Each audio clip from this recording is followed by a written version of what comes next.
Hola a totes i a tots i benvingudes i benvinguts a un nou vídeo aquí al canal de Sortiu i Disfruteu, vídeo per parlar de la victòria d'Alemanya en el debut de la selecció germànica en aquesta Eurocopa 2024 en el partit que obria la competició, que obria aquesta Eurocopa d'Alemanya 2024, victòria incontestable de la selecció entrenada per Nagelsmann, 5-1, repàs de la selecció alemana en el que per cert ha estat el debut més abultat en una Eurocopa. En el partit inaugural, victòria, com dèiem, incontestable dels germànics, que en cap moment han donat opció a una Escòcia que arribava amb molt d'optimisme aquest partit i aquesta Eurocopa. Jo crec que té una gran selecció, després ho comentarem, però està clar que s'enfrontava a una de les clares candidates pel títol i així ho ha demostrat Alemanya, que amb un incontestable 5-1 aquesta nit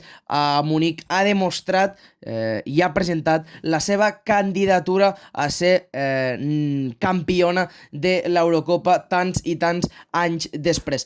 Molt bon partit de la selecció alemana, sobretot a la primera meitat. Sí que és veritat que al segon temps doncs, els de Nagelsmann han jugat a plaer degut a l'expulsió al minut 45 del central escocès. A la primera meitat però hem vist una Alemanya molt dinàmica, hem vist a una Alemanya que claríssimament ha millorat i molt amb el retorn de Toni Kroos, el futbolista del Real Madrid, que ja ho sabeu es retira després d'aquest campionat europeu. Es col·locava entre centrals per la sortida de pilota, com si fos un central més juntament amb Tah i amb Rüdiger, i això doncs ha donat molta tranquil·litat a la selecció alemana. A més, si tens a Musiala i a Wirtz, com avui, un gran Havertz també, gran partit a part del futbolista del Barça, i el Kyle Gundogan, doncs bé, quan les estrelles d'Alemanya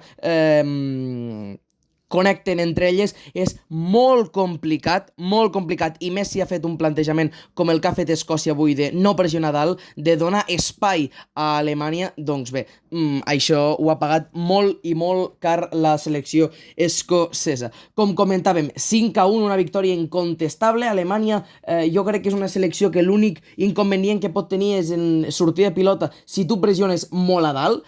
Avui Escòcia, com hem dit, s'ha decidit tancar darrere. Això ha facilitat i molt el joc a una Alemanya que ha jugat a plaer a la primera meitat, és a dir, no tant de mèrit d'Escòcia. Sí que és veritat que hagués pogut pressionar més a dalt, però jo crec que aquesta victòria és sobretot mèrit d'una Alemanya que espanta i presenta candidatura al títol, com comentàvem.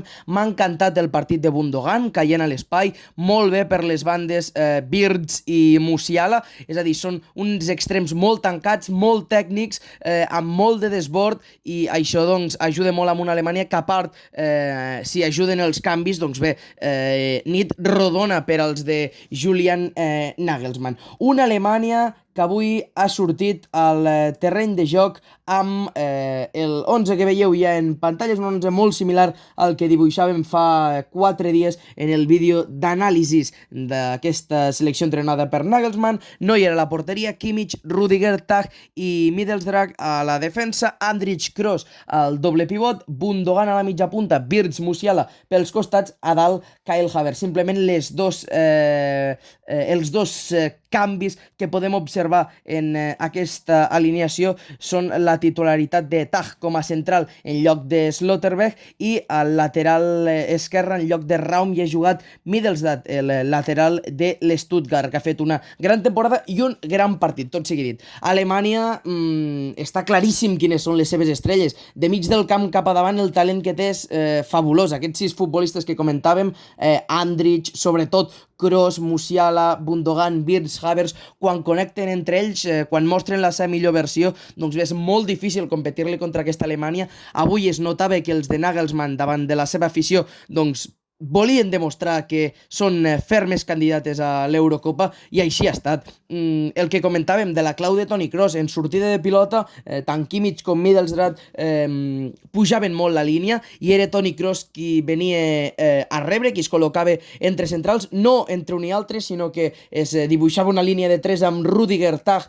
i el mateix Toni Kroos. Andrich pujava una mica més entre aquesta línia centrals que comentem i un Gundogan, que avui ha fet de meravella aquesta funció d'enganxe que tan bé se li ha donat al Barça aquesta temporada quan ha pogut jugar doncs, a la punta del quadrat, que comentem més a prop de la porteria rival, i això ha permès al futbolista del Barça, excapità del Manchester City, exfutbolista del Borussia Dortmund, entre d'altres, doncs, que pogués combinar amb molta més facilitat amb futbolistes com Wirtz, Musiala o Kai Havertz i pogués facilitar ocasions de gol, com per exemple ha estat el gol de Musiala, que ve d'una gran jugada de Gundogan, una passada a l'espai buscant a Kai Havertz i un Havertz que ha tingut la sang freda de veure l'arribada del mitjapunta del Bayern de Múnich, que marcava el que en aquell moment era el 2-0 els gols. A part de Musiala els han fet Wirtz, Havertz, Füllkrug i Emre Can, aquests dos últims els futbolistes del Borussia Dortmund, entrant des de la banqueta. Per altra banda, la selecció escocesa avui, que ha sortit amb 5 defenses, com comentàvem, a intentar-se defensar quan poder a la selecció alemana com més mal li pots fer és en sortir de pilota, pressionant molt a dalt. Sí que és veritat que després doncs, corres el risc de deixar molts espais a l'esquena, però bé, avui la selecció entrenada per Clark, l'exjugador del Chelsea, entre altres, que ha sortit amb gana a la porteria, defensa de 5, Robertson, Tierney, Henry, Porteus, Ralston, mig del camp amb McGinn, McTominay, McGregor i Christie, a dalt Chi Adams, el futbolista del Southampton. No és una mala selecció.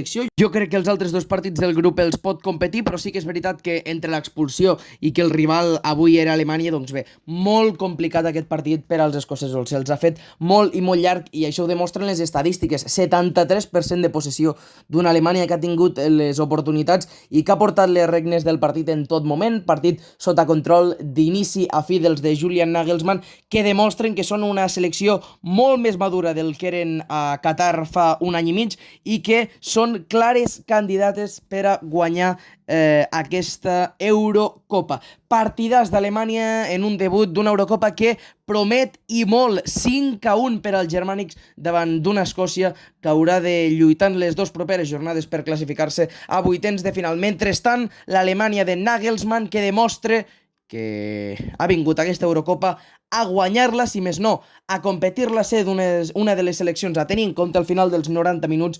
Comença l'Eurocopa i ho fa amb un rotund 5-1 d'Alemanya sobre Escòcia.